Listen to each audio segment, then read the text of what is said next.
enseña que nosotros somos espíritu con un alma y con un cuerpo. El cuerpo que tenemos ahora, la Biblia llama a ese cuerpo un tabernáculo, una cosa temporal. Sabéis que dentro de poco vamos a tener las fiestas del otoño. A partir del 30 de septiembre empezaremos con las fiestas del otoño, de las cuales hablaremos en su momento, después del viaje a Israel. Y una de esas fiestas es la fiesta de los tabernáculos. Un tabernáculo es algo así como una choza, una tienda de campaña, algo provisional, temporal, que fue precisamente la vivienda que tenían los israelitas mientras estuvieron los 40 años en el desierto, esperando entrar a la tierra prometida. Y la Biblia dice que nuestro cuerpo actualmente es un tabernáculo, es algo temporal. Le podemos poner algunos remienditos, algunos pasos por el quirófano, algunas cremas milagrosas, pero ese cuerpo va a desaparecer. La Biblia dice que del polvo venimos y al polvo vamos a volver, de donde fuimos tomados. Cuando nosotros estamos en la casa de luto, empezamos a pensar en la eternidad. Empezamos a pensar si nuestras cuentas están bien con Dios, si tenemos paz con Dios. Y esa es una buena pregunta que tú te puedes hacer en el día de hoy. ¿Tienes paz con Dios? ¿Tienes paz en tu corazón? Si tú te presentaras hoy delante de Dios, ¿tienes paz con Dios? ¿Estás seguro que Jesucristo va a estar sentado a tu lado en el día del juicio para defender tu vida y para defender tu causa? ¿Estás seguro de que Jesús está en tu equipo o de que tú estás en el equipo de Jesús?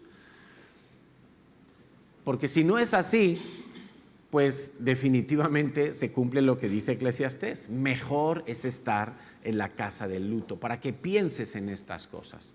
Y no es una cuestión de meter miedo. A mí no me gusta meter miedo. A mí me gusta que pensemos.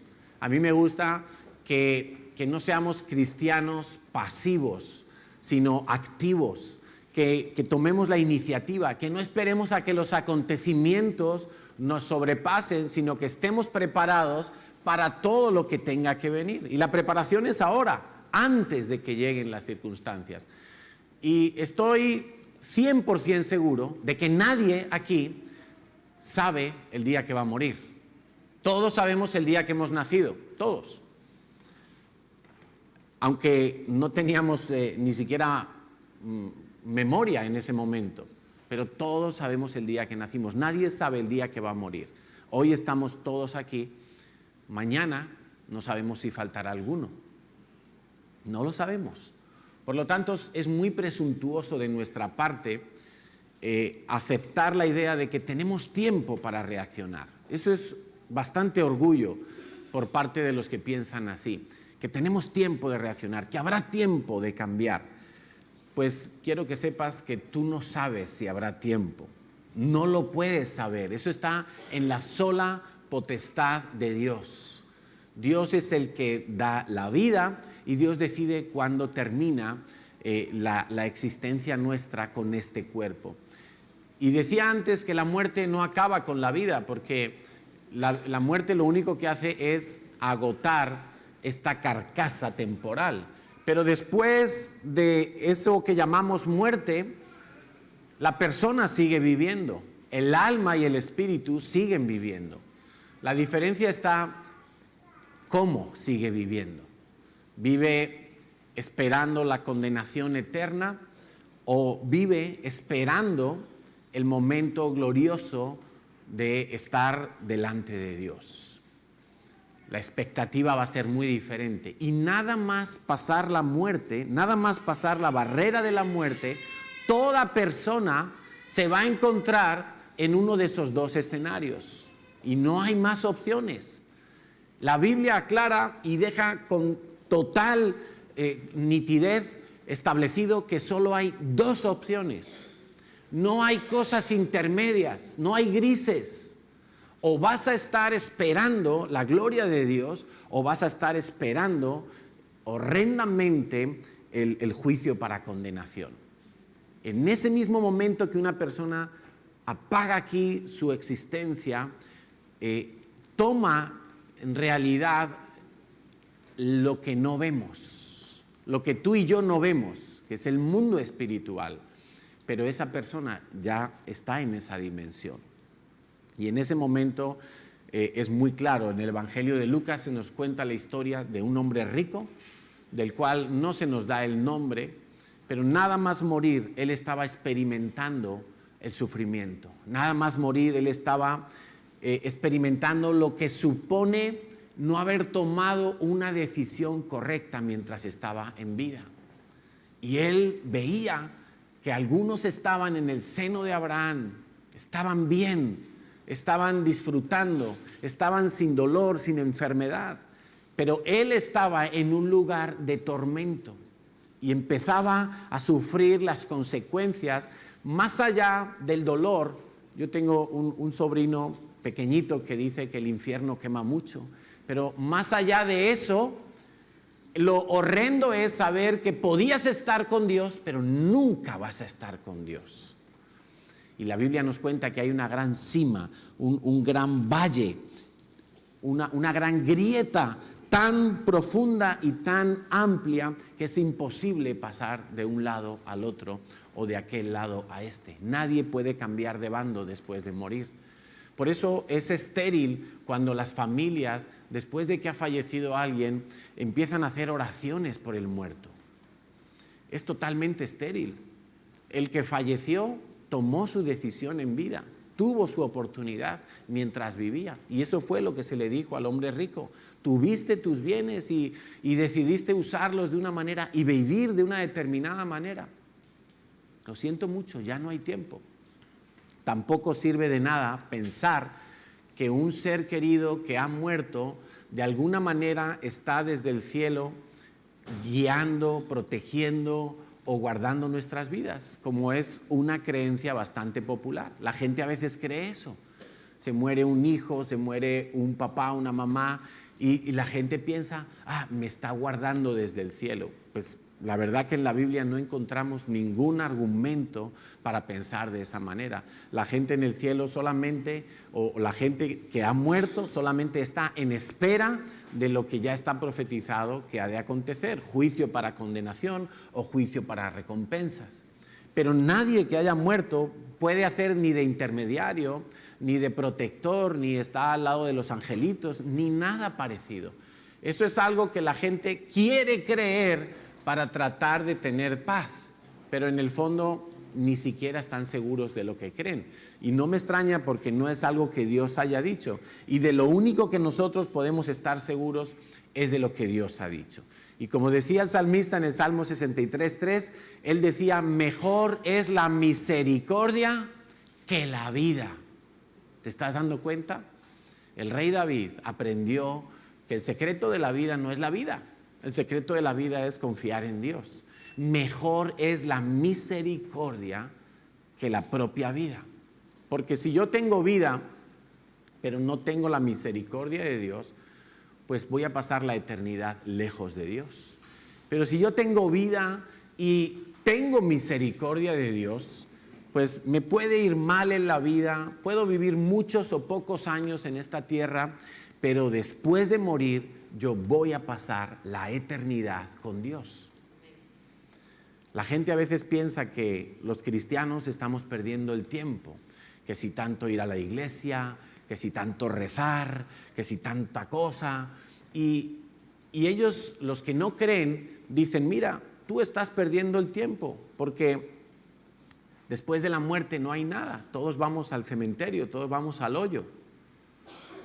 Y ellos creen que es así, que solamente y en todo caso el cielo es para los que creen, pero que para los que no creen pues no hay nada, simplemente se terminó el juego y van a la tumba y ya está. Y no se están dando cuenta de que no es así. Hay una eternidad también para el ateo, también para el incrédulo. Nadie termina su existencia en un cementerio, nadie, todos. Dios puso eternidad en el corazón del hombre. Por eso todo ser humano, da igual si ha nacido en Asia, en África o en la Conchinchina, todo ser humano tiene preguntas en su corazón acerca de qué hay después de la muerte. Todo el mundo. Hasta el ateo se lo pregunta. Hasta el ateo dice, bueno, no me gusta pensar en eso. Pero ¿sabes por qué no le gusta pensar en eso? Porque no tiene una respuesta para esa pregunta. Por eso no le gusta pensar. Entonces, mejor definitivamente es ir a la casa de luto que estar en la casa del banquete. Yo cuando íbamos al cementerio el miércoles íbamos en el coche con mis hijos y aprovechamos para hablarles acerca del sentido de la vida. Y aprovechamos para decirles, ahora cuando estéis mirando el ataúd, y ellos iban ahí, pues aprovechar cuando estéis mirando el ataúd, que vosotros sois jóvenes ahora, pero un día vais a llegar al punto donde el cuerpo se apaga y empieza la vida eterna. Para que no nos pensemos que, como dice la Biblia, ¿no?, bebamos y comamos, que algún día moriremos. Sí, efectivamente, pero no se trata de comer y beber y olvidarse del día en que vamos a morir. Todo lo contrario, tenemos que tenerlo muy, muy presente. Bueno, familia, ¿habéis traído la Biblia? ¿Sí? A ver, levanta tu Biblia. ¿Dónde está? Quiero ver las Biblias, los cuadernos, el bolígrafo. Vamos a levantar. Eso es. Y si no has traído Biblia, ponte al lado de un cristiano para que te comparta un ratito la Biblia.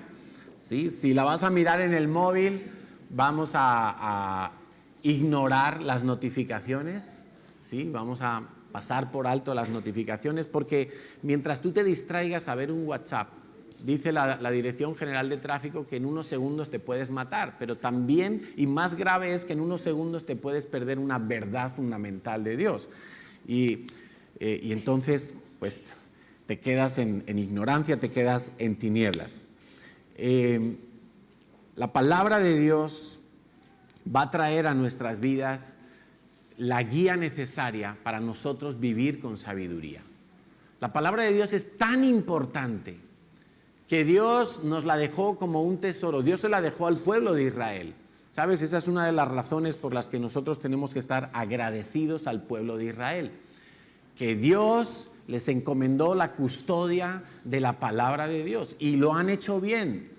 Tú sabes que antes de aparecer en escena los manuscritos más antiguos que se conocen hasta ahora del Antiguo Testamento, que son los que se llaman los rollos del Mar Muerto, los manuscritos de Qumran, esos manuscritos fueron descubiertos hace relativamente poco tiempo, no llega ni a 100 años, menos.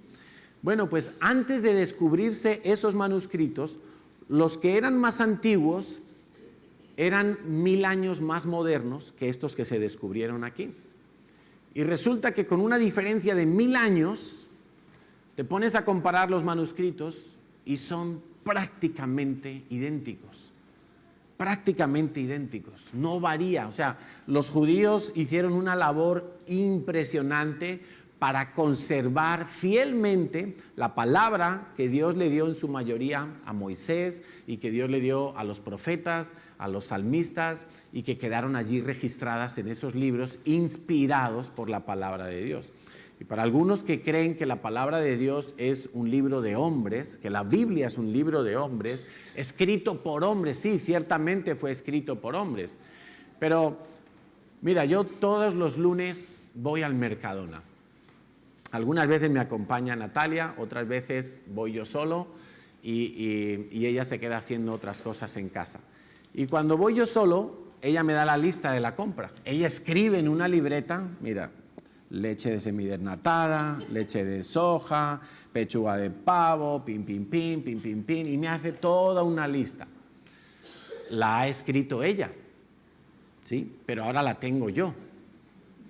Entonces, yo me fío de la lista.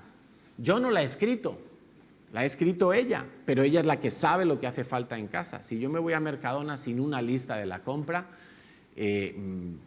puedo llenar la nevera de muchas cosas que se van a acabar pudriendo porque nadie se las va a comer. La palabra de Dios es igual. Fue inspirada por Dios, alguien la escribió.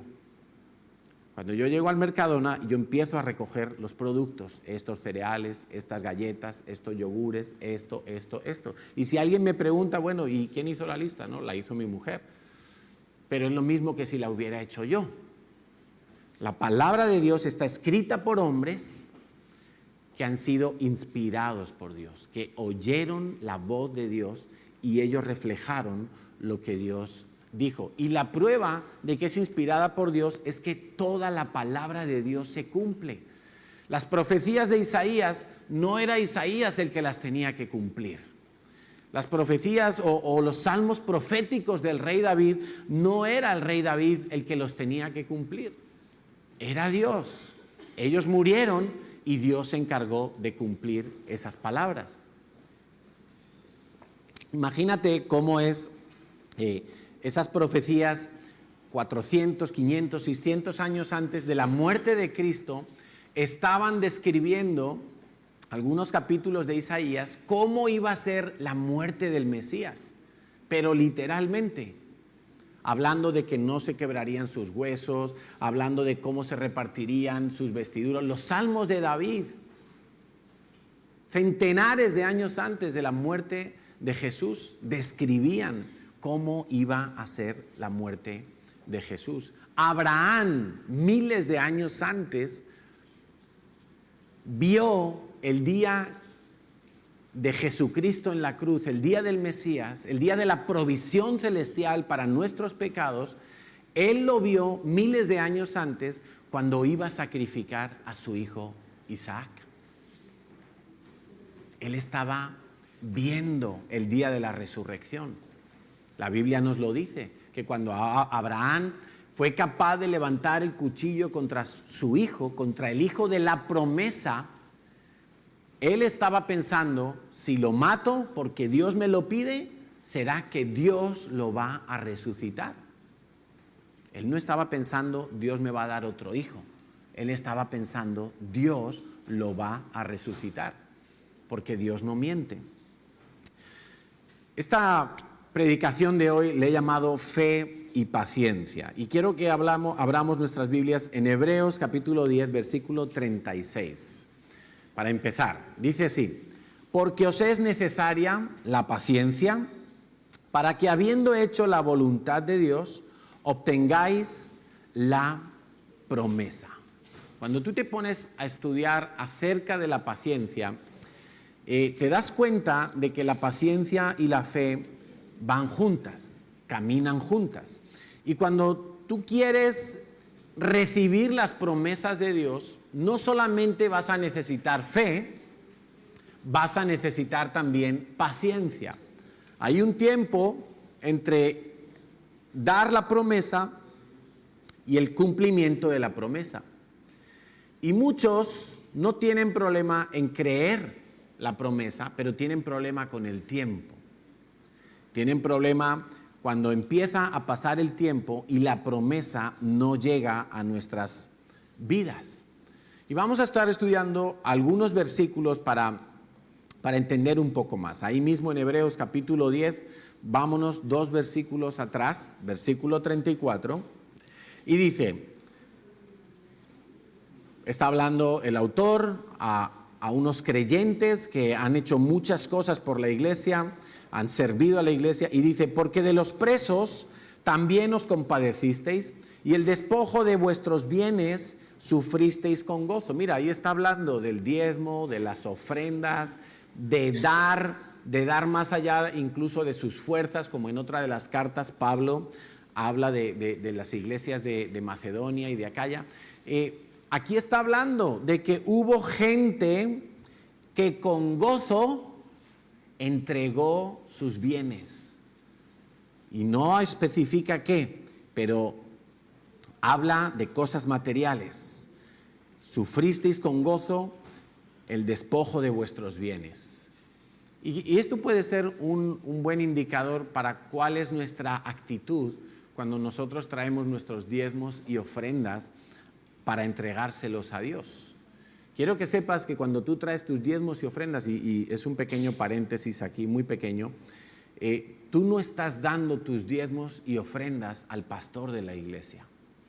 Si tú vienes con esa forma de mirar, tarde o temprano tú vas a dejar de dar tus diezmos y ofrendas. Porque un día tú vas a ver en mí, que soy el pastor, alguna debilidad, algún fallo, alguna mala actitud, quizá incluso algún pecado. Lo vas a ver. Lo vas a ver porque yo estoy hecho de la misma esencia que tú. Tengo las mismas debilidades, las mismas luchas, tengo dudas, tengo temores, batallo con cosas. Y si tú traes el diezmo y la ofrenda poniendo tus ojos en mí o en Natalia, pues lo vas a hacer con gusto mientras veas que todo es perfecto, que no hay ningún fallo en nuestras vidas. Pero el día que veas un fallo dirás, no, pues no merece la pena que yo dé mis diezmos y mis ofrendas en algo o en alguien que tiene fallos. No, tú no das tus diezmos y tus ofrendas al pastor. Tú das tus diezmos y tus ofrendas a Jesús. Es lo que dice la palabra de Dios. Y es la mirada con la que nosotros tenemos que hacer las cosas. Tú no evangelizas a alguien en la calle para que haya más gente en la iglesia.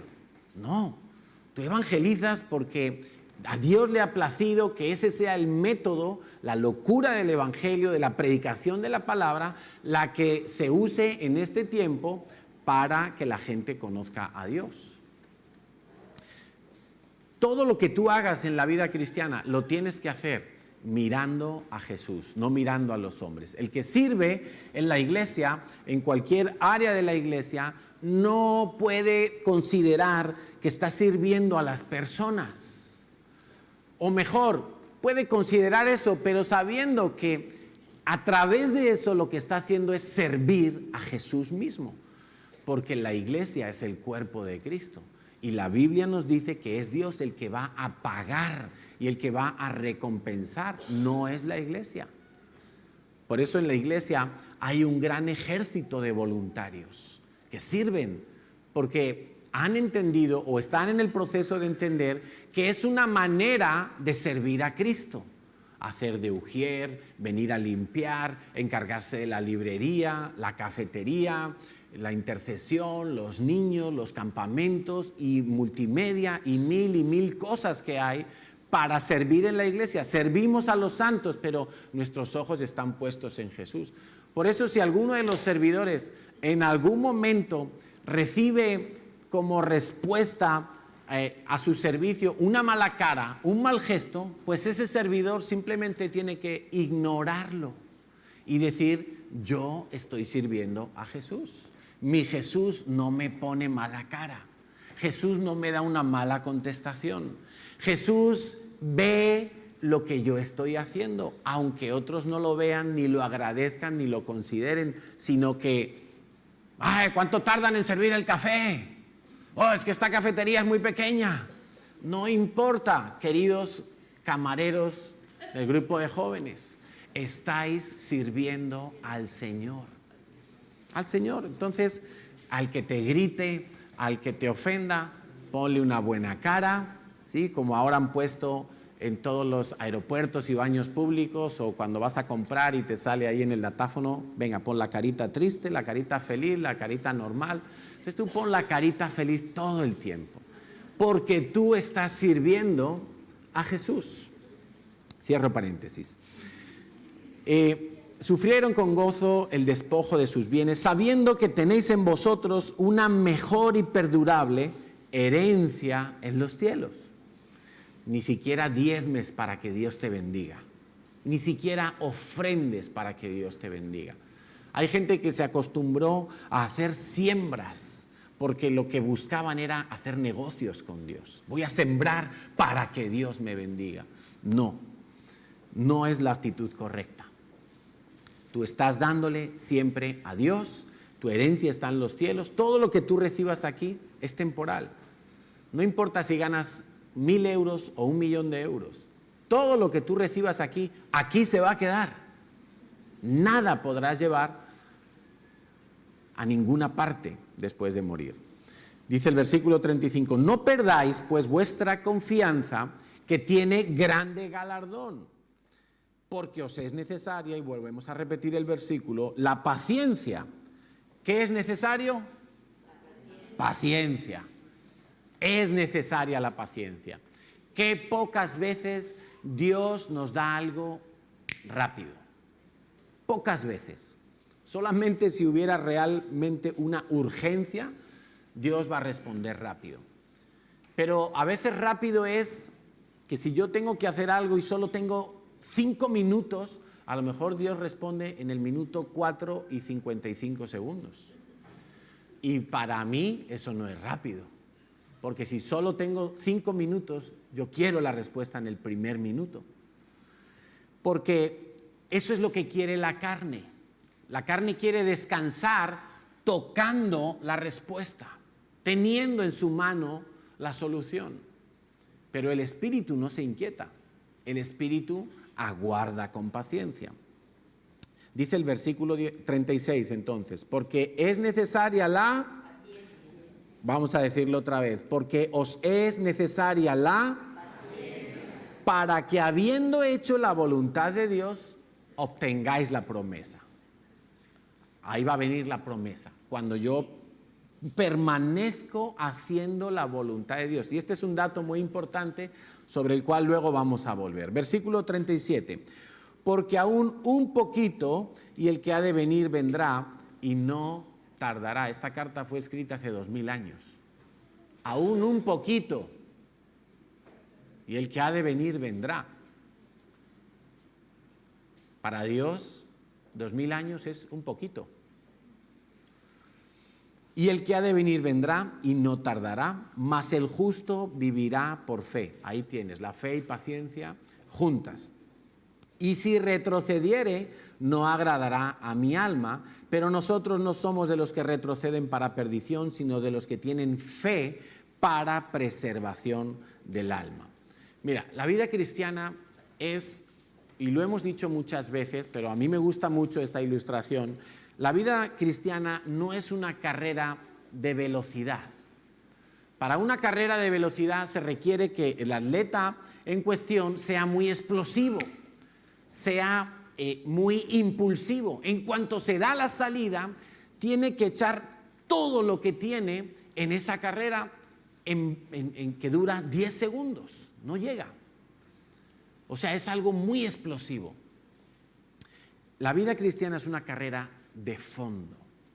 Y como todas las carreras de fondo, uno durante la carrera experimenta bajonazos, experimenta como que el cuerpo se le está agotando la energía. Y dicen que para ser un corredor de fondo tienes que tener una capacidad mental que esté acorde con tu capacidad física. No solamente se trata de entrenar y salir a correr todos los días varias decenas de kilómetros para que tu cuerpo esté acostumbrado a ese nivel de exigencia. Se trata también de que el día de la competición tu mente sea capaz de sobreponerse, de dar las órdenes correctas a los músculos, a todo el cuerpo, porque hay momentos de la carrera donde la sensación es que el cuerpo va a desfallecer y pareciera que en cualquier momento las piernas ¡pum!, ya no tienen más fuerza y no vas a resistir.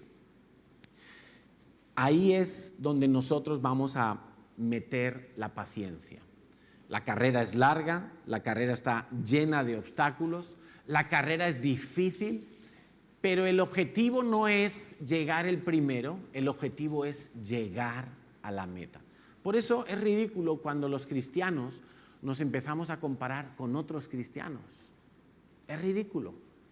Estamos haciendo literalmente el bobo. Porque tú no tienes que competir con otro cristiano.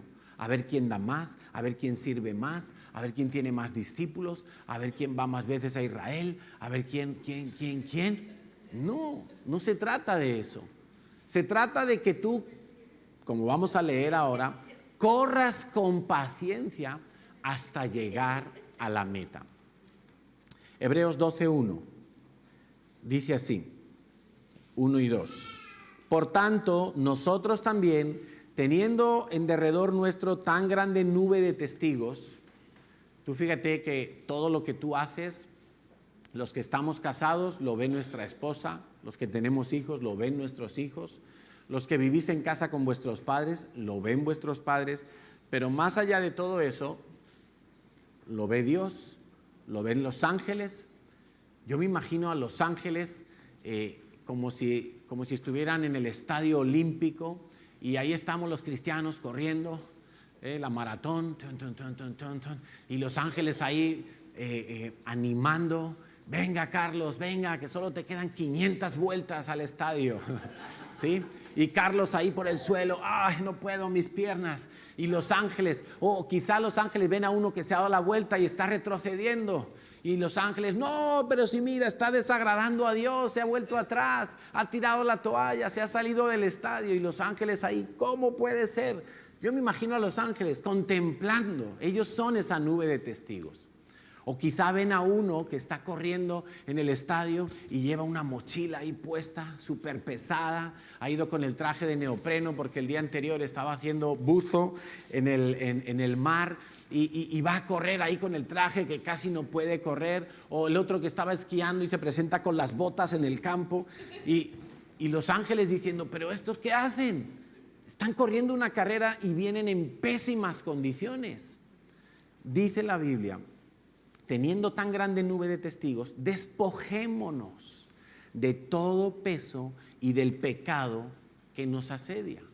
Ahora, ¿a quién le apetece correr una carrera con una mochila de 40 kilos encima? A nadie.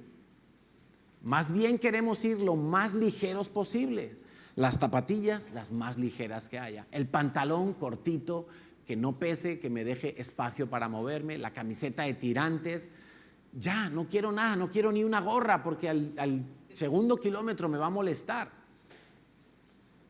Es tan fácil despojarnos del peso como mirar a Dios y decir, Señor, tú ya me has perdonado todos mis pecados. ¿Por qué a veces nosotros nos empeñamos en llevar peso sobre nuestras vidas? ¿Y cómo nos empeñamos en llevar peso? Pues yo te lo voy a decir. A veces uno está en su día a día y uno sale a la calle y de repente le ocurre algo. Se te pierde la cartera, qué sé yo, te olvidas el móvil en el metro, algo te pasa, se te rompen los auriculares, llegas tarde al trabajo, te echan la bronca. ¿Y cómo sabemos que llevamos peso? Porque en ese momento hay muchos que empiezan a pensar, es que este mes no di el diezmo, es que esta semana no he cogido la Biblia en toda la semana, por eso me va mal, porque me lo merezco. Es que todavía siento rabia contra aquella persona que me hizo aquello. Y todo eso son pesos que nosotros estamos llevando innecesariamente porque no hemos aprendido a vivir en la gracia. La gracia te da todo.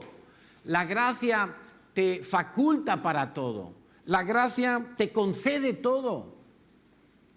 Tú no vas a tener más bendiciones por hacer todos los días tu devocional. Ni vas a tener menos bendiciones por no haberlo hecho en toda la semana. Eso es una mentalidad que le da alas a tu carne para tomar el protagonismo. Porque el día, si tú piensas de esa manera, que cuando no has hecho el devocional, te están saliendo mal las cosas porque Dios ha retirado su protección, entonces vas a pensar también que el día, que la semana que ha sido constante, tú te mereces las bendiciones de Dios y tú vas a exigir a Dios. Y por eso hoy en día hay una corriente dentro del cristianismo que empiezan a ordenarle a Dios y a reclamar a Dios las bendiciones. Y yo he oído pastores que dicen, tienes derecho a reclamarle a Dios la riqueza que te pertenece. Imagínate, a reclamarle a Dios. ¿Cómo le voy a reclamar yo a Dios? ¿A cuento de qué? ¿Con qué jeta le voy a reclamar yo a Dios? Si Dios me podría aplastar con un dedo pequeño de su mano, ¿cómo le voy a decir yo a Dios que tengo derecho a cualquier cosa? En estos días descubrí algo o meditando llegué a una conclusión, y es que a veces puede existir algo así como el orgullo de la humildad de haber sido capaz de recibir a Cristo. O sea, hay gente que todavía piensa, y yo he sido uno de ellos que durante mucho tiempo pensé que yo había participado en mi salvación, que yo con mi sensibilidad, con mi disposición, con mi buen corazón, yo había oído la voz de Dios y había decidido seguir a Cristo. Y eso es un orgullo muy peligroso.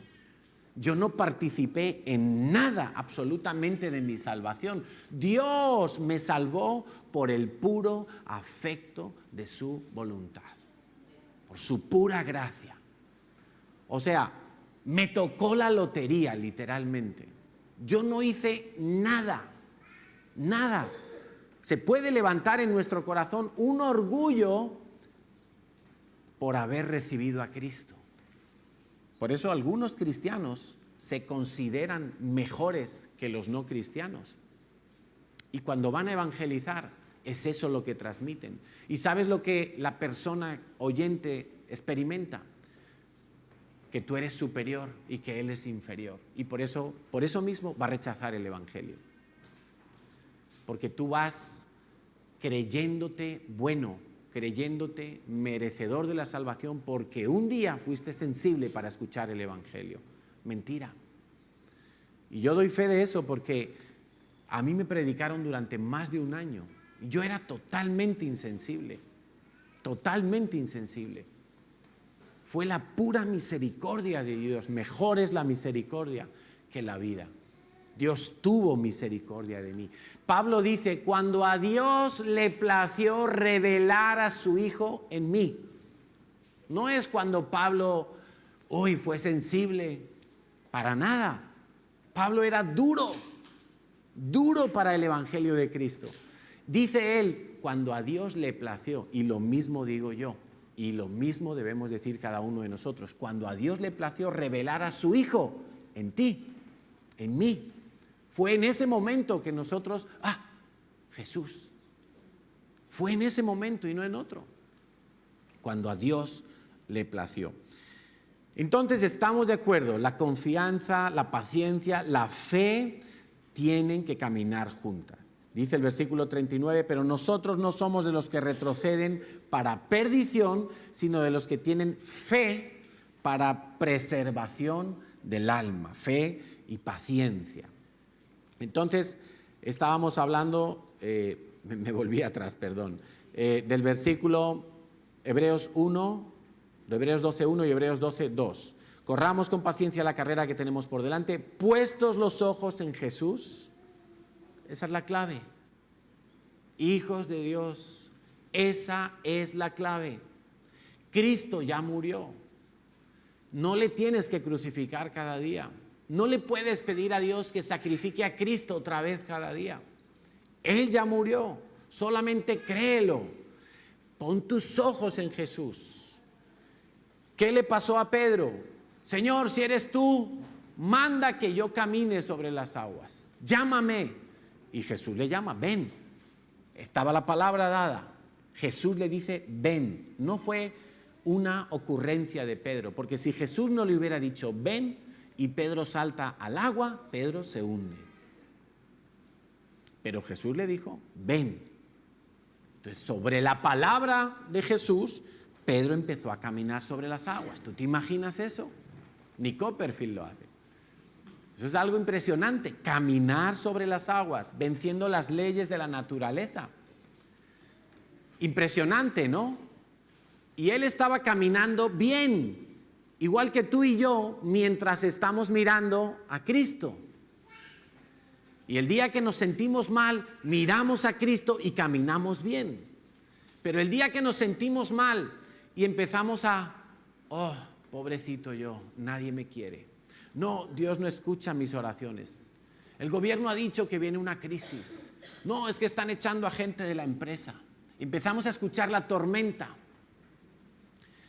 Si tú mantienes los ojos en Jesús, la tormenta parecerá pequeña.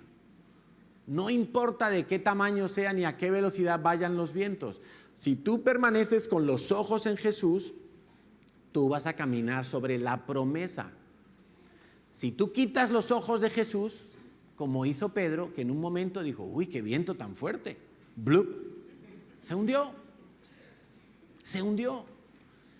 Puestos los ojos en Jesús. ¿Por qué? Porque Él es el autor de la fe. La fe que tú tienes es prestada. Quítate ese orgullo de que es tu fe. Es la fe de Jesús la que nosotros tenemos. La fe que Él tuvo para morir en la cruz, para entregar su vida, para derramar su sangre, sabiendo Él, teniendo fe en el Padre que le iba a resucitar. Es la fe de Jesús la que vence al mundo, no es nuestra fe. Por eso Jesús dice, si tuvieres fe como un grano de mostaza, ya sería suficiente. Porque la única fe que nosotros necesitamos es la fe para mirar a Jesús. Nada más. Tú no oras por un enfermo y se sana. Dios es el que lo sana por la fe de Jesús. Porque Él murió por nuestras enfermedades. Él no murió para que tú impongas manos. Él murió por nuestras enfermedades. ¿Estamos entendiendo? Es la fe de Jesús. Pon los ojos en Jesús. No pongas los ojos en culturas, ritos, costumbres, tradiciones. No pongas tus ojos en ti mismo. Pon tus ojos en Jesús. La palabra de Dios entonces nos anima todo el tiempo a llegar a la meta. Tú vas a encontrar en la Biblia todo el tiempo palabras que te van a animar a perseverar y llegar hasta la meta, a llegar hasta el final. Ahora, en ese camino vas a encontrar miles de problemas, miles. Y no vas a ver en ningún ejemplo de la Biblia que todo lo que alguien recibió como promesa de Dios, lo recibió sin problemas, lo recibió sin enemigos, lo recibió sin obstáculos, lo recibió sin demora en el tiempo. Todo lo contrario. Dice Mateo 24, del 9 al 13. Y fíjate que estas palabras fueron dichas por Jesús para aplicarlas hoy, cuando estamos más cerca del final de los tiempos. Entonces os entregarán a tribulación y os matarán. Ay, no, yo ya no quiero ser cristiano, me voy a hacer budista. Porque los budistas tienen paz todo el tiempo. Pues muchos, dice, seréis aborrecidos de todas las gentes por causa de mi nombre. Bienvenido al club. Es que mis amigos dejaron de hablarme, es que mi familia dice que estoy loco, es que en el trabajo me critican. Bienvenido al club de Jesús. Versículo 10. Muchos tropezarán entonces. ¿Cuántos? Amárrate los machos. Porque muchos tropezarán por no estar poniendo sus ojos en Jesús, por estar buscando al Dios de las bendiciones, por estar buscando a esos profetas que te endulzan el oído. Te va a ir bien, vas a prosperar. Y cuando yo leo a los profetas del Antiguo Testamento, esos sí eran profetas. Esos denunciaban el pecado. Esos denunciaban la maldad, la perversidad, el cohecho, la prevaricación, el adulterio de corazón del pueblo de Dios. Esos no empezaban a decir, venga, tira para adelante que Dios te va a dar un Mercedes. Vamos, tira para adelante que la vida es bella. No. Ellos decían, volveos a Dios para que Dios se vuelva a vosotros. Pero hoy en día hay un gran público cristiano que solo quiere oír profecías buenas, oír las vanidades del corazón de los que están profetizando. Y la Biblia nos enseña claramente que es justamente a los inconstantes a los que seducen. Por eso tú necesitas echar mano de la paciencia. Y te voy a enseñar ahora, en unos pocos versículos, que tú ya tienes la paciencia. Lo que no la estás ejercitando. Tú ya tienes la fe. Tú ya tienes todo, pero no lo estás usando. Dice que muchos entonces tropezarán cuando empiezan las dificultades, cuando empiezan las persecuciones, cuando empiezan las presiones, cuando tus amigos te dicen, vamos, salgamos de fiesta, y tú dices, no, yo quiero cambiar de vida. No seas bobo, ven, y te empiezan a presionar, Muchos tropezarán. Dice que habrá muchos falsos profetas que se levantarán, engañarán a muchos, y por haberse multiplicado la maldad, el amor de muchos se enfriará, mas el que persevere hasta el fin, éste será salvo. Y muchos no saben entender este versículo. El que persevere hasta el fin, será salvo. No quiere decir que si tú no perseveras hasta el fin, entonces no vas a ser salvo. No. Te lo voy a preguntar de otra manera. ¿Quiénes van a llegar a la meta? Los que son salvos. El que persevere hasta el fin, va a perseverar hasta el fin porque es salvo. ¿Cómo sé si llegaré a la meta? Si soy salvo, voy a llegar a la meta. Le damos el sentido correcto. No es un condicional. Si perseveras hasta el fin, llegarás a ser salvo. No. Esa es una interpretación de la carne, porque a la carne le gusta tener el protagonismo. Voy a perseverar. Y como voy a perseverar, me merezco la salvación y voy a cruzar la meta con los brazos en alto. No, tú no mereces nada. Tú eres salvo y como eres salvo, vas a llegar hasta la meta. Por eso conocemos gente que en algún momento estaban en la carrera, estaban en el estadio, pero tiraron la toalla. Se marcharon y dejaron la iglesia, dejaron la fe. Mentira, no dejaron nada porque no tenían la fe. Estaban en la iglesia, pero no tenían fe. No eran salvos. Estaban en la iglesia y yo quiero que tú te preguntes también, ¿por qué tú estás en la iglesia? Tú estás en la iglesia porque aquí hay muchos de tu país y dices, ay, qué rico conocer gente de mi país, de mi ciudad, y compartimos las arepas y no sé, el sancocho, o la papa rellena, o el jamón serrano. ¿Por qué estás tú en la iglesia? ¿Estás en la iglesia porque te hacen falta amigos y aquí pues parece que hay buena gente? ¿Estás en la iglesia por qué? ¿O estás en la iglesia porque tú entiendes que has sido plantado por Dios en el cuerpo de Cristo para que crezcas como un cedro, como una palmera, y tú seas un representante de Dios? ¿Por qué estás en la iglesia? Los que están por motivaciones de la carne, aquí ha venido más de uno que el primer día que entró por la puerta, lo primero que me dijo es, uy, aquí hay muchas solteras y yo necesito casarme. Digo, bueno, no sé si has venido al lugar indicado. Si esa es tu motivación, pues vete a Pachá un rato, a ver qué encuentras por allí. Porque, claro, ¿con qué motivación venimos a la iglesia? Es que yo quiero estar en la iglesia para que Dios me prospere, para que Dios me guarde, No se trata de eso. Ya Cristo lo hizo todo. Ya Cristo lo hizo todo. La paciencia es un fruto del Espíritu Santo. La palabra nos dice claramente en Gálatas 5:22 que el fruto del Espíritu es amor, gozo, paz, paciencia, benignidad, bondad, fe, mansedumbre, templanza, y contra tales cosas tu carne no puede lograrlo. Tu carne no puede hacer nada por esforzarse para merecer esas cosas. Es un fruto del Espíritu. La paciencia es algo que pertenece al mundo espiritual. Fíjate que todo este fruto del Espíritu, lo que Dios está describiendo ahí es que una persona llena del Espíritu Santo es una persona que en su carácter refleja todas estas cosas. Cuando nosotros hablamos con los discípulos y les decimos, fórmate un carácter, déjate guiar por el Espíritu Santo en todas estas cualidades que ya están depositadas en ti, que ya las tienes.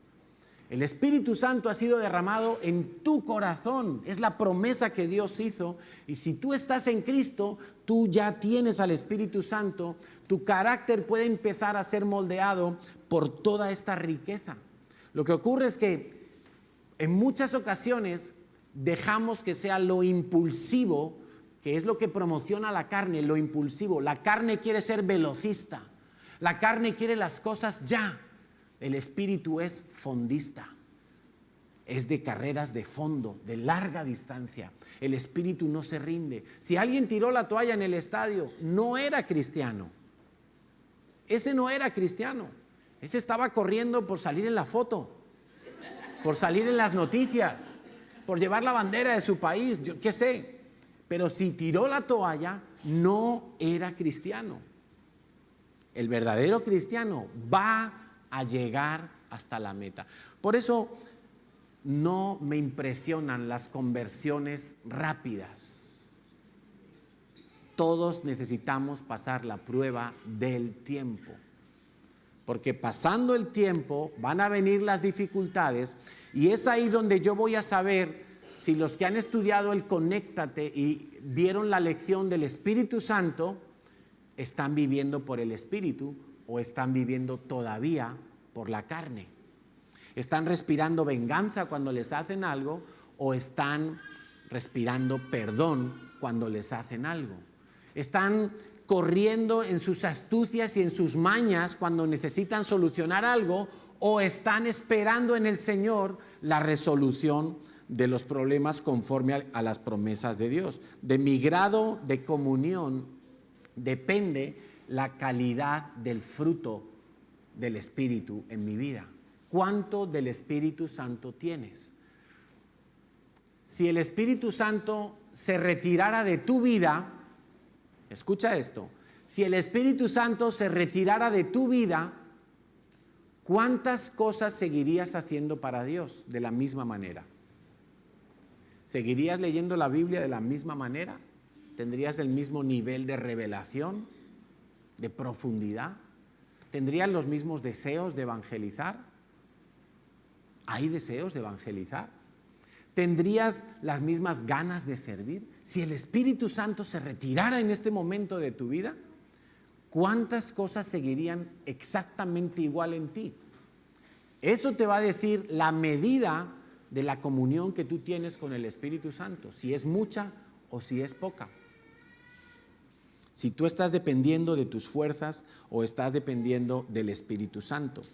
La paciencia sin fe da lugar a nada, nada de los planes de Dios. Paciencia no es esperar cualquier cosa, sino esperar las promesas de Dios, que vienen por el oír con fe. ¿Estás oyendo con fe ahora mismo? Fe sin paciencia da lugar a que te precipites en tu carne a hacer las cosas. Y quiero poner un par de ejemplos muy rápidos. El caso de Saúl. El rey Saúl, en un determinado momento de su reinado, él tiene que enfrentar unas batallas y el profeta Samuel le da la dirección de Dios. Le dice, mira, vas a hacer esto, vas a bajar aquí, vas a ir a Gilgal, vas a hacer aquello y me vas a esperar 7 días.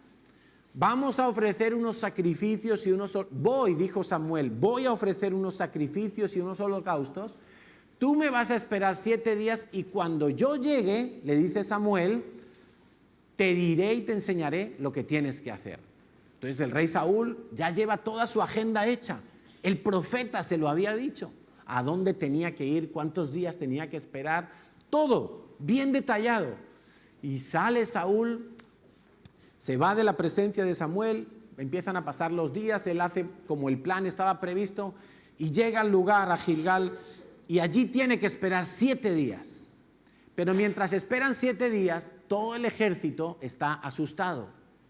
Han oído que el enemigo es mucho más numeroso que ellos, se empiezan a esconder en cuevas, en peñascos, empiezan a sucumbir al temor al hombre. Y en ese momento, Saúl ve que pasan las horas, pasan los días, estamos en el día 7º todavía no ha llegado el profeta Samuel como había dicho que llegaría, y entonces él dice, voy a ofrecer yo los holocaustos a Dios, porque ¿cómo vamos a presentar batalla sin presentar holocaustos a Dios? Algo espiritual, algo bueno, ¿verdad? Voy a robar al jefe para poder diezmar. Más o menos. Entonces, Saúl ofrece los holocaustos y justo cuando está ahí en pleno sacrificio de los animales, aparece Samuel. Y lo primero que le dice es, Saúl, locamente has hecho. Qué fuerte esa palabra, locamente has hecho. Y él estaba convencido que estaba haciendo algo para Dios. Locamente has hecho. Te dije que esperaras 7 días. Claro, ahí el orgulloso Saúl empezó a poner excusas. Es que tardabas mucho, es que el pueblo se desesperaba, es que la gente se me dispersaba. Locamente has hecho. Y la sentencia fue terrible, porque ahí mismo el profeta Samuel le dice a Saúl, has sido desechado del trono. Dios ya se ha buscado uno conforme a su corazón que te va a dar la patadita y va a quitarte el lugar. Tremendo, ¿verdad? Otro caso es el caso de Abraham. Abraham recibe una promesa de parte de Dios de que va a tener un hijo. Abraham y Sara son mayores. Físicamente están incapacitados para tener hijos. Pero Dios le dice a Abraham, voy a hacer de ti una nación muy grande. Y voy a bendecir a todas las familias de la tierra. Te voy a dar un hijo. Y Abraham y Sara se quedan como, ¿un hijo? Pero si nosotros ya ni con Viagra. O sea, no podemos. Te voy a dar un hijo. Empiezan a pasar los años. Pasan 10 años, 11 años. Y Abraham ve que no llega la promesa, que no se queda embarazada su esposa.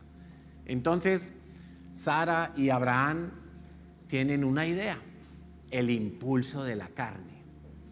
El velocista quiere cumplir la promesa cuanto antes. Vamos a tener un hijo con tu sirvienta, Sara, que se llama Agar. Vamos a tener nuestra promesa cumplida teniendo un hijo con ella. Bueno, el tipo se acuesta con la esclava y tienen un hijo, y el hijo se llama Ismael. Dios ha escuchado. Fíjate qué espiritual Abraham. Dios me ha escuchado, me ha dado mi promesa. No, la buscaste tú. Tú la procuraste. No tuvo paciencia. Ahora, ¿tenía fe Abraham? Abraham tenía fe, la Biblia lo dice. Era un hombre de fe, pero le faltó la paciencia. Tanta fe tenía Abraham que le fue contada por justicia. Tanta fe tenía Abraham que es el padre de la fe. De acuerdo a la Biblia, es un título honorífico que se le da. Imagínate, claro que tenía fe, le faltó la paciencia. Él estaba tan seguro de que Dios le iba a dar una descendencia que dijo, bueno, pues a lo mejor es con la esclava, lo voy a hacer con la esclava y salimos adelante de este problema de tiempo. Tranquilos, para los que tienen hambre, un poquito de paciencia. Que el arroz no se va a pasar todavía. Le faltó paciencia.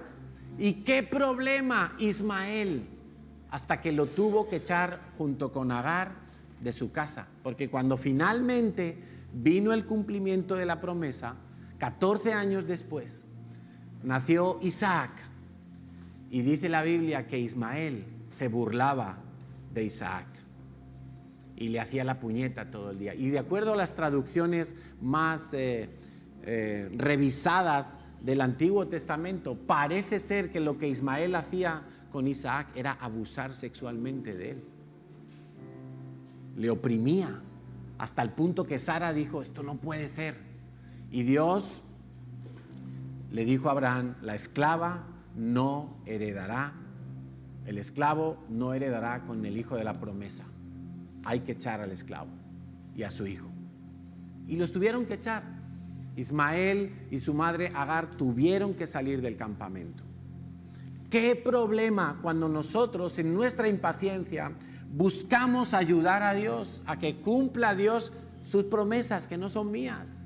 Si son de Dios, ¿quién las tiene que cumplir? Pues Dios.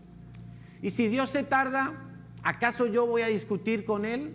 ¿Acaso yo voy a reclamarle a Dios?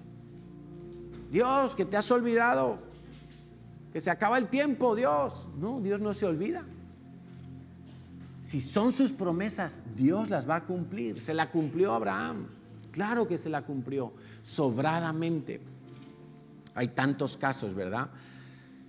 Cuando nosotros, mira, una gran enseñanza es que cuando nosotros en nuestra impaciencia buscamos una solución, es una solución de la carne, es una solución emocional, es una solución que va a ser temporal, dolorosa, problemática, no edificante, no me va a aportar nada para mi carácter habrá menguado en lugar de haber crecido.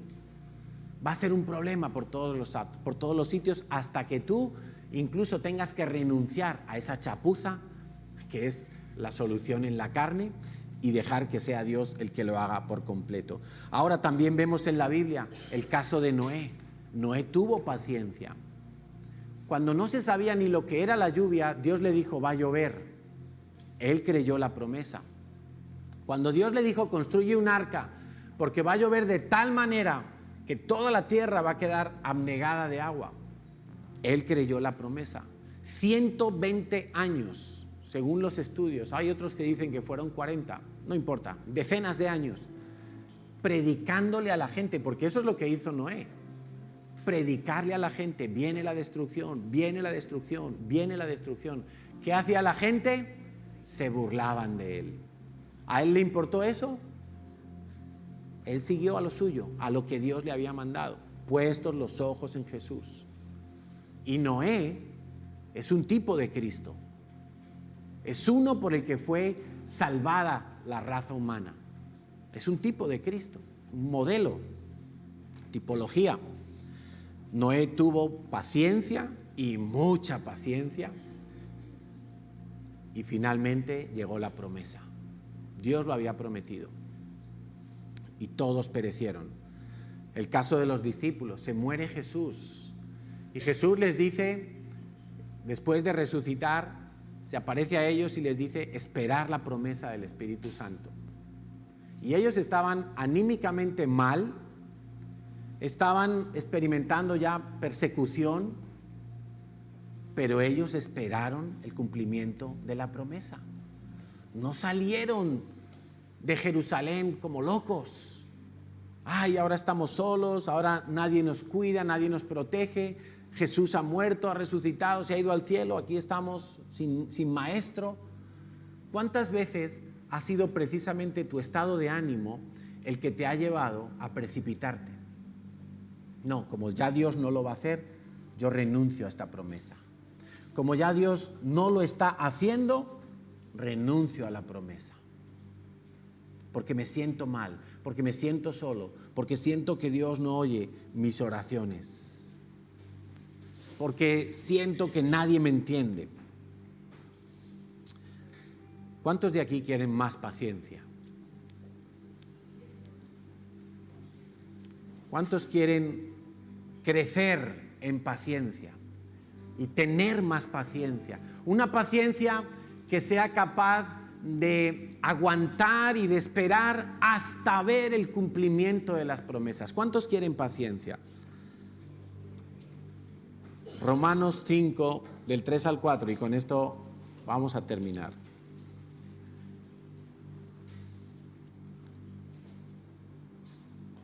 Y no solo esto, sino que también nos gloriamos en las tribulaciones, sabiendo que la tribulación produce paciencia, y la paciencia prueba, y la prueba esperanza.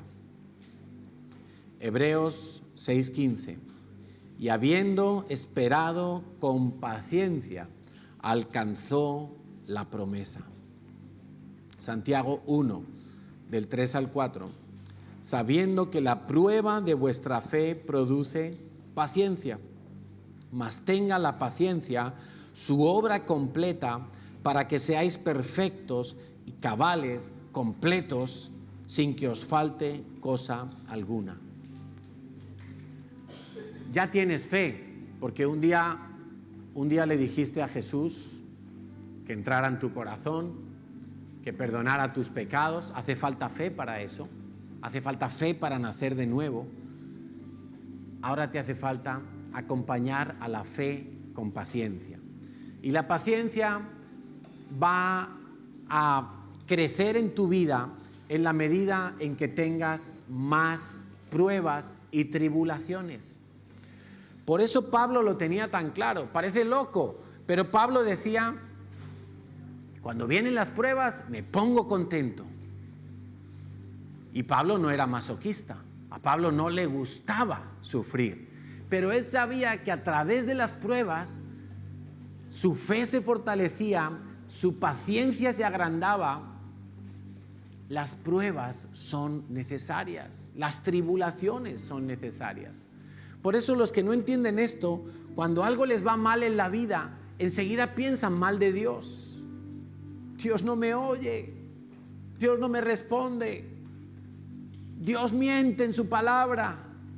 Enseguida piensan mal de Dios, porque no han entendido que ya tienen todo lo que necesitan para pasar las pruebas.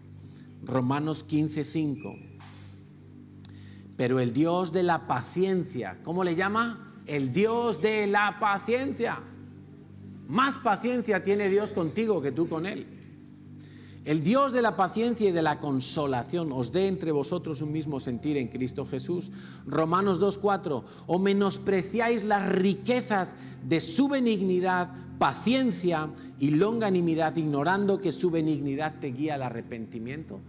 Dios es el Dios de la paciencia. Dios ya te ha dado paciencia. Dios ya ha puesto su espíritu en ti. Tú ya tienes fe, tú ya tienes paciencia. Ahora te queda usarlas en el momento adecuado. Cuando parece que el tiempo se agota, es cuando la carne te va a decir: no hagas caso de la promesa, no hagas caso de la palabra de Dios, no esperes en Dios, lánzate tú y soluciona esto. Eso es lo que te va a decir la carne. Y si tú lo haces, no creces en paciencia, todo lo contrario, le estás dando alas a tu carne, le estás dando méritos a tu carne. Tu carne dice: ¿ves? Yo te dije que yo lo solucionaba. Y a veces la solución es endeudarse de mala manera, mentir, coger un atajo, falta de integridad, etcétera, etcétera, etcétera. Y por el momento parece que se solucionó el asunto. Pero de la misma manera que la paciencia es un fruto del Espíritu Santo y por lo tanto va a ser algo bueno, la impaciencia es un fruto de la carne y el resultado de esa solución va a ser doloroso, va a ser nefasto. El que siembra para la carne, dice la Biblia, recoge corrupción, recoges problemas. Entonces no, aguántate mirando a Jesús. No es esperar tontamente, mirando a Jesús, anhelando las cosas que no se ven, esperando las cosas que no se ven. Esa es la clave para alcanzar la promesa. Amén. Vamos a ponernos en pie y quiero invitarte a que mientras cantamos esta canción, tú pienses en aquellas promesas que todavía no has recibido. Promesas de Dios. Quizá es la salvación de algún familiar, quizá es la restauración de tu matrimonio, quizá es ver a tus hijos postrados delante de Dios, quizá es una provisión económica, quizá es una sanidad, no lo sé. Piensa en esas promesas que Dios te ha dado, que un día Dios te dio, que todavía no se han cumplido. Y yo te invito a que ahora pongas tus ojos en Jesús, solamente en Jesús, solo en Él, solo en Jesús. Y todo intento de la carne para salir adelante, deséchalo, apágalo, ignóralo, no le hagas caso. Confía plenamente en Jesús, porque la provisión ha sido dada. Amén. Señor, hoy queremos despojarnos de todo peso y de toda condición carnal de nuestras vidas. Señor, esas emociones negativas que muchas veces dominan nuestro ser y nos quieren impulsar a cosas y a procesos incorrectos. Esas prisas, Señor, por conseguir todo ya de manera rápida. En esta cultura en la que vivimos, donde todo tiene que ser inmediato, donde si no miramos un rato el móvil parece que nos estamos perdiendo de cosas importantísimas. Señor, mas hoy renunciamos a todo eso, a toda esa cultura de velocidad, a toda esa cultura donde yo tengo que procurarme las cosas. Y quiero confiar en ti, Señor. Quiero confiar en lo que tú has dicho, en lo que tú has prometido, en lo que tú vas a hacer. Señor, y traigo estas promesas que tengo todavía pendientes. Las traigo delante de ti, Señor. Y poniendo mis ojos en Jesús, voy a esperarlas. Poniendo mis ojos en Jesús, me voy a deleitar. Poniendo mis ojos en Jesús, no escucho el huracán, no escucho las olas, no escucho a los Sambalats, a los Tobías que quieren inundarme de temor. Pongo mis ojos en Jesús, el autor de la fe, el que dio su vida sabiendo que la iba a recuperar, el que entregó su cuerpo sabiendo que iba a ser glorificado. Allí está mi mirada, allí está mi esperanza, allí pongo mi fe, Señor, porque solo tú eres Dios.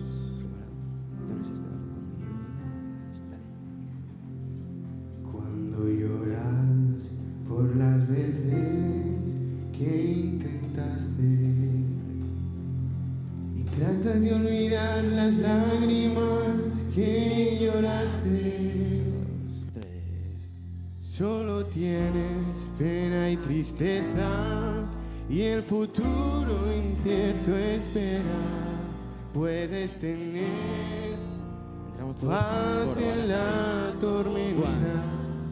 Pon tus ojos en Jesús. Puedes tener Si bemol, Paz en la tormenta. fa, fe y esperanza si bemol, cuando No puedas seguir. si bemol, Renuncia a la carne. re, con mi mundo hecho pedazos, el Señor guiará mis sí. pasos. 4, Paz En medio de la Repetimos. tormenta.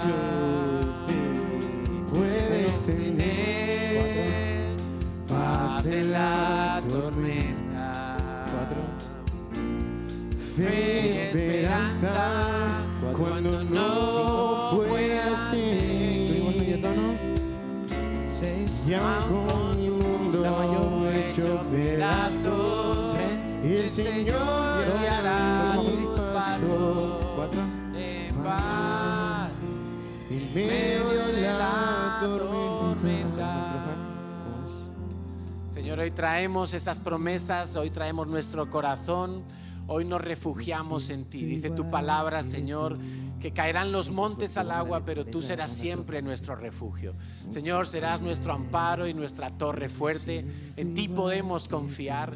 Tú eres rico, tú eres generoso, eres abundante, eres fiel. Tú has prometido, Señor, y tú lo harás porque tú eres íntegro, porque tú no mientes, porque tú eres el mismo ayer, hoy y siempre. Y nuestro corazón hoy, Señor, descansa en ti. Dile a mi corazón, oh Dios, que tú te vas a encargar de todas las cosas. Dile a mi corazón, Señor, que tú lo vas a hacer.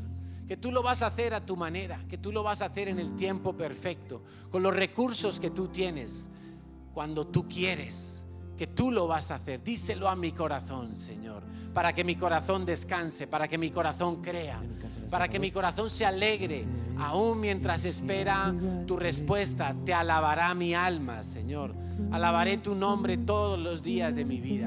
En el día bueno, en el día malo, vendré a ti, Señor, y tú me serás respuesta. Tú me levantarás, Señor. Y aún sabemos, como decía Pablo, que si un día nuestro cuerpo, nuestro tabernáculo se deshiciere, Esa frase, ¿no? tenemos esperanza, tenemos una morada eterna, tenemos un lugar donde tú nos recogerás para siempre, Señor. Y aún dice tu palabra, tú nos darás un cuerpo nuevo, un cuerpo glorificado, un cuerpo espiritual que para la eternidad estará contigo. Por eso, Señor, te adoramos, te exaltamos y te damos toda la gloria y todo el honor. Amén, Señor. Hemos acabado de Amén. terminar. Ostras, sacando la canción aquí. Amén. Y amén. Nos sentamos un momento, por favor.